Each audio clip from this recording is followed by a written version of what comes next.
Hey guys, this is Fluky here. Today I'm going to start a new series where I'm going to do some basic GFX tutorials. Because I know that the channel that I'm using now, a lot of the people who subscribe to it don't watch the videos because I think most of them used to be GFX. So I thought, yeah, I'll do some more GFX related stuff because I do GFX myself.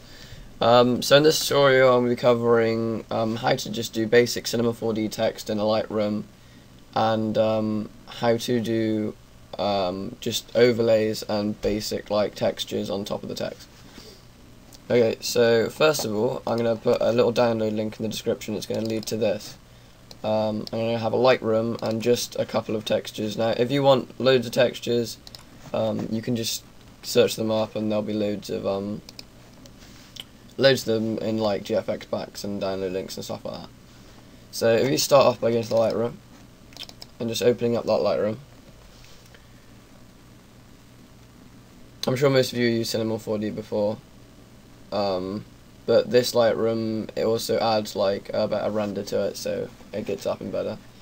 You got all this stuff. Normally I just go into that, highlight it all and press Alt G and that'll light the way. So you go to MoGraph and go to Mode Text. Normally I just move this up into the center of the screen and zoom in on it. Okay, once you've done that, if you look in the bottom right hand corner, there'll be all these options. Now first of all, normally I just put up the depth a little bit, and then you can change it to whatever you want. I'm just going to put fluky and just keep on adjusting it. If you want to, right, first if you want to adjust the up and down, it's this on the corner, and then if you want to make it smaller or bigger, it's that, and if you want to rotate it, it's those. Okay, so once you've done that, if you choose your font, I have absolutely a ton of fonts. So you can do that once again. The same thing with the textures. If you download loads of GFX packs, you'll get loads of fonts as well. I'm just going to use this one. Let's zoom out a bit. Okay. Yeah. Once you've done that, one of the things with the Lightroom is that when you go to caps and then go to fillet cap, it puts these edges on. Now, if you drag it down to make it look reasonable, so just put it like that. Now if you render it out by pressing, there are three options. Alright, one of them's the render settings, and with everything you have to go to save, and then you have to go to where you want to save it to. I've got a folder where I put my stuff, so I'll just save it as Fluky 3 or something, because it hasn't been used. Always save it as PNG, and always save it as alpha channel checked, because that'll make sure it has no background. That middle one actually renders it, and this one gives you like a preview of what it does. So if you just render it out, in this Lightroom it does this, which just means it's rendering it HG. So if we just wait for it, what you'll be able to see is where on the edges that's being cut off with the fillet cap, you can see the light on it. Yeah. See up here, there's like different lights on the edges. Also makes it better if you go to Material and go down to File, New Material, double click on that, and make the material color whatever you want. I'm going to make it blue, that sort of blue. Go to Reflection, check that, and go to, I normally put it around 10 to 20. Right, Tom? My cat's here to disturb.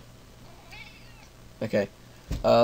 Yeah, sometimes put a little bit of glow, sometimes put a little bit of luminosity, but just for now, I'm just going to put this on. And if you drag that on and put it on again, it'll be a lot more obvious. Isn't that right? Isn't that right, Tom? Tom's a little bit special. Yeah, so it should be a lot better on the edges.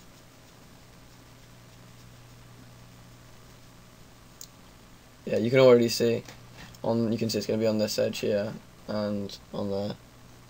Tom, just come down. There you go. You can see it's very obvious on the Q, on the edge there, and on yeah. Yeah, that just looks a lot more professional, I think, than just having some crappy text that you didn't use a Lightroom with.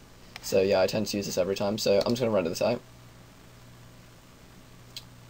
Okay, and while this is rendering out, I'm just going to Photoshop. I have a lot of things always open in Photoshop. Actually, I'm just going to watch it render because I have nothing else better to do. Speed up. Right guys, we're back. yeah, so if we just go now into Photoshop, we go to open, and we find your text. I have organised all my folders very, very neatly. So where's Fluky 3? There it is. So if you just open that up, you can just open it up straight onto your background, which is what I normally do. Alright guys, we're back. Yeah, so when you open it in Photoshop, you can just open it straight onto the background, but for the purpose of the tutorial I'm going to just open it here. So yeah, if you just go into the textures part, the first one I tend to drag on is this one called my own.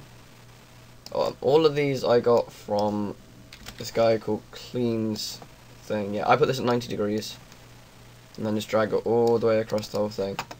Now once you've done that, go into this drop down thing. Oh yeah, if you don't know how to move this, it's Control T. Oh crap, whatever. Yeah, just press Control T and then you can drag it around and drag it from the corners to like change all the size and stuff. Yeah, so once it's over the whole thing, just go to overlay on here. But now you'll be able to see there's a little crap in the background. So what you do is you right click on it and go on to create clipping layer, and this just puts it over the text and the text alone. So yeah, it doesn't take up on the other stuff, so if you just drag the other ones on, do exactly the same thing. By the way, this always happens to me because I always forget because I'm stupid, but I try to go and do something else while this is still up. But you have to double click in the middle to get rid of it, otherwise you can't do anything else. So just create clipping layer. Normally I did do this on just grey, so it doesn't really work that well on blue, but I don't really care. Actually, I'll show you how to get rid of the blue, why not? Yeah, so just create clipping layer. Alright. Oh yeah, shit, I did it backwards that time, so I did the... Right, so we've done that. So, now on this, I've already done it by accident, but if you click on it with an eraser, it'll come up with this thing saying, I don't even know, but just click OK, and then once you've done that, you'll be able to press Control U, and you can just take all the saturation out of it, so it's just a little bit grey, and you can darken it, you can lighten it, or, if you do have all the saturation in it, so just put that back to 0, you can change the colour to all these colours, look. It's absolutely magical. But yeah, I'm just going to take all the colour out of it. Yeah, I guess that's the end of the tutorial, guys. If this helped, please give it a like and, I don't know, a comment saying, that was fabby-tamtastic. If you didn't like it, just say why. I can always improve. But yeah, this is the end of my first GFX tutorial. See you guys in a bizzle.